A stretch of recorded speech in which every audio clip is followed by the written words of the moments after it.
ৰাইজ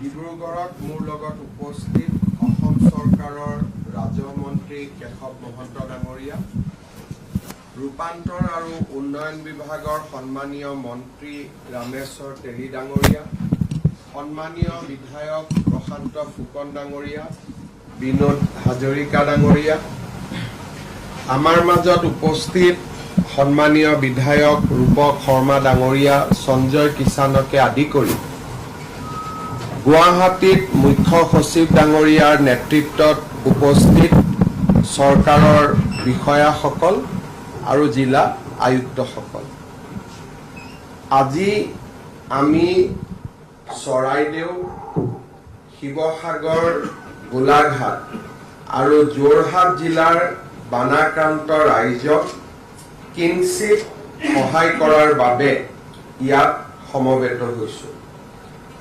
বানৰ গভীৰতা বা বানত হোৱা ক্ষতিৰ বিষয়ে মই দুনাই নতুনকৈ ৰাইজক সোঁৱৰাই দিয়াৰ প্ৰয়োজন নাই। যোৱা কেইটামান দিনত এই চাৰিওখন জিলাৰ ৰাইজে কি ধৰণে বান পৰিস্থিতিৰ মোকাবিলা কৰিছে সি আমাৰ বাবে এক প্ৰেৰণা আৰু সাহসৰ প্ৰতীক। আজি এই মুহূৰ্তত শিৱসাগৰ, চৰাইদেউ, গোলাঘাট আৰু যোৰহাট জিলাৰ ৰাইজৰ মই আকৌ এবাৰ ধন্যবাদ জনাম যে আপোনালোকে যি সাহসেৰে সৈতে এই বানক সন্মুখীন হৈছে, নিকট আত্মীয়জনক হেৰুৱাৰ পিছতো আপোনালোকে যি ধৰণে ইজনে সিজনক সহায় কৰাৰ প্ৰচেষ্টা কৰিছে আৰু আমাৰ চাৰিওখন জিলাকে স্বাভাৱিক অৱস্থালৈ ঘূৰাই অনাৰ বাবে আপোনালোকে যি প্ৰয়াস আৰু প্ৰচেষ্টা কৰিছে, ই সদায় আমাৰ বাবে প্ৰেৰণা আৰু সাহসৰ উৎস হৈ ৰব। ৰাজ্য চৰকাৰে এই বানৰ ঘটনাৰ খবৰ পোৱাৰ লগে লগে আমাৰ দুজন মন্ত্ৰী শ্ৰী বিমল বৰা আৰু সুশান্ত বৰগোহাঁইক বানাক্ৰান্ত অঞ্চললৈ প্ৰেৰণ কৰে আৰু বান সাহায্য অভিযানত ৰাজহ মন্ত্ৰী কেশৱ মহন্ত ডাঙৰীয়াও জড়িত হৈ পৰে। কেইটামান দিনত আমাৰ চৰকাৰৰ মন্ত্ৰী পীযুষ হাজৰিকা ডাঙৰীয়াও বান আক্ৰান্ত ৰাইজৰ মাজত দিনে নিশাই উপস্থিত আছে। এই আটাইকেইখন জিলাৰ সন্মানীয় বিধায়কসকলেও ৰাজনৈতিক পৰিচয়ৰ ঊৰ্ধলৈ গৈ বানাক্ৰান্ত ৰাইজক সহায় কৰাৰ বাবে প্ৰয়াস আৰু প্ৰচেষ্টা অব্যাহত ৰাখিছে। চাৰিওখন জিলাৰ জিলা আয়ুক্তসকলৰ নেতৃত্বত অসম চৰকাৰৰ বিষয়া কৰ্মচাৰীসকলেও বানাক্ৰান্ত ৰাইজক সহায় কৰাৰ বাবে আপ্ৰাণ প্ৰচেষ্টা কৰিছে। অসমৰ বিভিন্ন স্থানৰ পৰা NGO, বিভিন্ন জাতীয় সংগঠন আৰু হৃদয়বান ৰাইজেও ব্যক্তিগত আৰু সামূহিক প্ৰচেষ্টাৰ মাজেৰে বানাক্ৰান্ত ৰাইজক সহায় কৰাৰ বাবে প্ৰয়াস অব্যাহত ৰাখিছে। এই প্ৰচেষ্টাক আৰু অধিক গতি দিবলৈ ইতিমধ্যে ৰাজ্য চৰকাৰে কেন্দ্ৰীয় চৰকাৰৰ সৈতে আলোচনা কৰি কেইবালানিও আঁচনি বা কেইবালানিও আমি সহায় কৰাৰ বাবে চৰকাৰৰ সিদ্ধান্ত ইতিমধ্যে আমি বিভিন্ন পৰ্যায়ত ঘোষণা কৰিছো। যোৱা 1 মাৰ্চত আমি অৰুণোদয় আঁচনিৰ জৰিয়তে এই চাৰিওখন জিলাৰ ৰাইজৰ বেংক একাউণ্টলৈ 2500 টকা পঠিয়াবলৈ সক্ষম হৈছিলো। পৰৱৰ্তী পৰ্যায়ত ৰাষ্ট্ৰীয়কৃত বেংক আৰু আন বেংকসমূহৰ লগত আলোচনা কৰি বানাক্ৰান্ত ৰাইজে যাতে তেওঁলোকৰ ঋণসমূহ তৎকালীনভাৱে ঘূৰাই দিবলগীয়া পৰিৱেশৰ সন্মুখীন হ'ব নালাগে, তাৰ বাবে ছমাহৰ মৰেটৰিয়াম আমি বা ছমাহ ঋণ ঘূৰাই নিদিয়াৰ সিদ্ধান্ত বেংকসমূহৰ লগত আলোচনা কৰি ঘোষণা কৰিবলৈ আমি সক্ষম হৈছিলোঁ। যোৱা পৰহি দিনা আমি ইন্স্যুৰেন্স কোম্পানীসমূহৰ লগতো দীঘলীয়াকৈ আলোচনা কৰিছিলোঁ। ঘৰৰ বীমা, গাড়ীৰ বীমা, দোকান পোহাৰৰ বীমা, জীৱন বীমাকে ধৰি বিভিন্ন ধৰণৰ বীমা কোম্পানীসমূহৰ লগত আমি কৰা আলোচনাই এক সুন্দৰ ফলাফল আনিবলৈ সক্ষম হৈছিল। অৰ্থাৎ এতিয়া বীমা কোম্পানীসকলে জিলা পৰ্যায়ত নোডেল অফিচাৰ আৰু হেল্পলাইন স্থাপন কৰিব। কাগজ পত্ৰৰ জটিলতা নোসোমোৱাকৈ যিমান পাৰে সোনকালে বীমাসমূহ নিষ্পত্তি কৰিবলৈ চেষ্টা কৰিব আৰু স্থায়ী নিষ্পত্তি নোহোৱালৈকে ইণ্টাৰিম অন্তৰ্বৰ্তীকালীন বীমা ৰাশি প্ৰদানৰ বিষয়ে আমি এক উমৈহতীয়া সিদ্ধান্তত উপনীত হ'ব পাৰিছিলোঁ। ৰাজ্য চৰকাৰে শিৱসাগৰ চৰাইদেউ জিলাৰ আন্তঃগাঁথনিসমূহ উন্নত কৰাত গুৰুত্ব আৰোপ কৰিছে। ইতিমধ্যে বিদ্যালয়সমূহৰ বাবে আমি তৎকালীন ইয়াক মেৰামতিৰ বাবে 2 লাখ বা 2,10,000 টকা আমি ঘোষণা কৰিছোঁ। ইতিমধ্যে সমগ্ৰ শিক্ষা অভিযানে বিদ্যালয়সমূহৰ এছেছমেণ্ট অব্যাহত ৰাখিছে আৰু মই ভাবো যে অহা কালি বা 5 তাৰিখৰ আগতে আমি বিদ্যালয়সমূহৰ একাউণ্টলৈ 2,10,000 টকা আমি প্ৰেৰণ কৰিবলৈ সক্ষম হ'ম। মই জিলা আয়ুক্তসকলক বিদ্যালয়সমূহৰ যি ডেমেজ ৰিপৰ্ট বা আমাৰ যিটো সাৰ্ভে সমগ্ৰ শিক্ষা অভিযানলৈকে পঠিয়াবৰ বাবে মই আকৌ এবাৰ অনুৰোধ কৰিম। ইতিমধ্যে অসম চৰকাৰৰ শিক্ষা বিভাগে এই 2খন জিলালৈ বিনামূলীয়া পাঠ্যপুথি প্ৰেৰণ কৰিছে। মুখ্যমন্ত্ৰীৰ সাহায্য পুঁজিৰ পৰা আমাৰ কণ কণ শিশুসকলক পুনৰবাৰ 2যোৰ কৰি ইউনিফৰ্ম দিয়াৰ বাবে প্ৰয়োজনীয় পুঁজি আমি সমগ্ৰ শিক্ষা অভিযানলৈ মুকলি কৰি দিবলৈ সক্ষম হৈছো।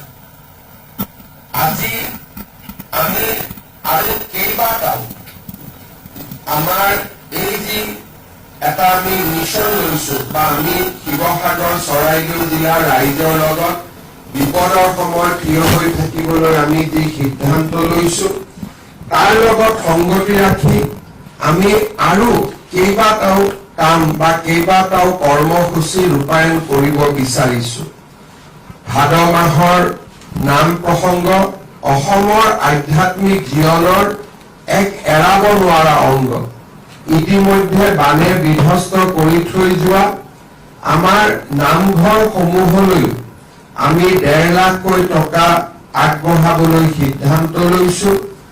এই পুঁজিও অহা 7 তাৰিখৰ আগতে আমি মুকলি কৰি দিবলৈ সিদ্ধান্ত লৈছো। সংবেদনশীলতাৰ পৰিচয় দি জুলাই মাহৰ ইলেক্ট্ৰিচিটিৰ বিল পৰিশোধ কৰিব নালাগে শিৱসাগৰ আৰু চৰাইদেউ জিলাৰ ৰাইজে তাৰো সিদ্ধান্ত আমি ৰাজহুৱাভাৱে ঘোষণা কৰিছো। এবছৰলৈ মাটিৰ খাজানা ৰেহাই দিয়াৰ সিদ্ধান্তও ৰাজ্য চৰকাৰে ইতিমধ্যে ঘোষণা কৰিছে। আজি আমি এটা নতুন কাৰ্যসূচী ৰূপায়ণৰ বাবে ইয়াত সমবেত হৈছো। বানাক্ৰান্ত ৰাইজে ইতিমধ্যে যথেষ্ট ৰাইজৰ সহায়ত খাদ্য সামগ্ৰী লাভ কৰিছে, কিন্তু নিজ ঘৰলৈ উভতি যোৱাৰ বাবে বাচন বৰ্তন কাপোৰ কানি ঘৰখনক পলসৰ পৰা মুক্ত কৰিবলৈ বৰ্তমান ৰাইজক আটাইতকৈ যদি প্ৰয়োজন আছে সেয়া আছে নগদ ধনৰ প্ৰয়োজন। কাৰণ নগদ ধন অবিহনে নিজৰ আপোন ঘৰখনলৈ উভতি যোৱা কাৰো বাবেই সহজ নহবগৈ। ৰাইজৰ প্ৰয়োজনীয়তাক স্বীকৃতি দি আজি আমি খন্তেক সময় আগতে প্ৰতিটো বানাক্ৰান্ত পৰিয়াললৈ 15,000 টকাৰ সন্মান ৰাখি আমি আগবঢ়াইছো। শিৱসাগৰ জিলাৰ 35,298টা পৰিয়াল, চৰাইদেউ জিলাৰ 19,883টা পৰিয়াল, গোলাঘাট জিলাৰ 2,593টা পৰিয়াল আৰু যোৰহাট জিলাৰ 4,922টা পৰিয়াল অৰ্থাৎ 62,696টা পৰিয়াললৈ আমি খন্তেক সময় আগতে 15,000 টকাকৈ বেংক ট্ৰেন্সফাৰ কৰিবলৈ সক্ষম হৈছো। কিন্তু জিলা আয়ুক্তসকলে আমাক জনোৱা মতে এই পৰিয়ালসমূহৰ সংখ্যা 75,000লৈ বৃদ্ধি হ'ব। আজি আমি আৰু 15,000 পৰিয়ালক বেংক ট্ৰেন্সফাৰ কৰিবৰ বাবে সাজু হৈ আছো। জিলা আয়ুক্তসকলৰ পৰা বেংক একাউণ্টছৰ ডিটেইল অহাৰ লগে লগে আজি সন্ধিয়া বা অহাকালি আমি এই 15,000 পৰিয়াললৈ পুনৰ ধনৰাশি মুকলি কৰিম। এনে এছেছমেণ্ট আমাৰ অহাকালিও চলি থাকিব, অৰ্থাৎ 5 তাৰিখ পৰ্যন্ত আমি এই ধন মুকলি কৰি থাকিম। যিসকলে আজি এই পুঁজি পাবলৈ সক্ষম হোৱা নাই তেওঁলোকে অহাকালি নতুবা পৰহি পৰ্যন্ত এই পুঁজি লাভ কৰি থাকিব। জিলা আয়ুক্তসকলে মাত্ৰ 2টা দিনৰ ভিতৰতে 75,000 ব্যক্তিৰ নাম, একাউণ্ট নম্বৰ সংগ্ৰহ কৰাটো এক জটিল কাম আছিল। জিলা আয়ুক্তসকলে আৰু তেওঁলোকৰ লগত কাম কৰা চৰকাৰী বিষয়া কৰ্মচাৰীসকলে ইতিমধ্যে 80% কাম সম্পূৰ্ণ কৰিবলৈ সক্ষম হৈছে। অৰ্থাৎ 75,000 পৰিয়ালৰ 62,000 পৰিয়ালক আজি আমি সাহায্য প্ৰদান কৰিবলৈ সক্ষম হৈছো। মই বিশ্বাস কৰো তেখেতসকলে অহা 2টা দিনত আৰু প্ৰয়াস আৰু প্ৰচেষ্টা কৰি বাকী থকা 15,000 পৰিয়াললৈও সাহায্য প্ৰদানৰ ক্ষেত্ৰত ৰাজ্য চৰকাৰক সহযোগিতা কৰিব। ৰাজ্য চৰকাৰৰ বিশেষকৈ ৰাজহ বিভাগ আৰু ASDM এৰ আসাম ষ্টেট ডিজাষ্টাৰ মেনেজমেণ্ট অথৰিটিৰ বিষয়া কৰ্মচাৰীসকলে যোৱাটো নিশা খন্তেক সময়ৰ বাবেও নোখোৱাকৈ ওৰেটো ৰাতি বেংক ট্ৰান্সফাৰৰ বাবে যিখিনি কষ্ট কৰিলে তাৰ বাবে মই তেখেতসকলকো কৃতজ্ঞতা জনাইছো। ৰাজ্য চৰকাৰৰ বিত্ত বিভাগ, ৰাজহ বিভাগ, মুখ্য সচিব ডাঙৰীয়াৰ নেতৃত্বত এই যি সাহায্য অভিযানক সফল কৰি তুলিলে তাৰ বাবে মই তেখেতসকলকো ধন্যবাদ জনাইছো। অহা 10 তাৰিখে আমি চেষ্টা কৰিম পুনৰ এবাৰ যিসকল বানাক্ৰান্ত ৰাইজ ঘৰলৈ এতিয়াও উভতি যাব নোৱাৰিব 9 তাৰিখ পৰ্যন্ত বা আমি বানপানীৰ কঠিন পৰিস্থিতিৰ সন্মুখীন হৈয়ে থাকিব লাগিব তেনে পৰিয়ালসকলক অহা 10 তাৰিখে আমি পুনৰ 10,000 টকা মুকলি কৰি দিম। মই মাত্ৰ আশা কৰিম যে এই পুঁজি যিসকল বিপদত পৰি আছে বা পৰি থাকিব মাত্ৰ তেওঁলোকৰ বাবেহে যাতে আমি প্ৰেৰণ কৰিব পাৰো তাৰ বাবে এক সুন্দৰ সমীক্ষাৰ জৰিয়তে জিলা আয়ুক্তসকলে যোগ্যজনৰ নাম আগবঢ়াব। অৰ্থাৎ আজি 15,000 টকা আৰু অহা মাহৰ 10 তাৰিখে আকৌ 10,000 টকা আমাৰ বানাক্ৰান্ত পৰিয়ালসমূহলৈকে আমি আগবঢ়াম। অৱশ্যে এই সাহায্য 10 তাৰিখৰ সাহায্য চৰাইদেউ আৰু শিৱসাগৰ জিলাত সীমাবদ্ধ থাকিব। অহা 7 তাৰিখে মই যোৰহাটলৈ যাম আৰু আমি যোৰহাটত 4খন জিলাৰ বিষয়া কৰ্মচাৰীসকলক প্ৰশিক্ষণ দিম যে কি ধৰণে বানাক্ৰান্ত পৰিয়ালসমূহক স্থায়ী সাহায্য দিয়াৰ বাবে এইবাৰ আমি জৰীপ কৰিব লাগিব।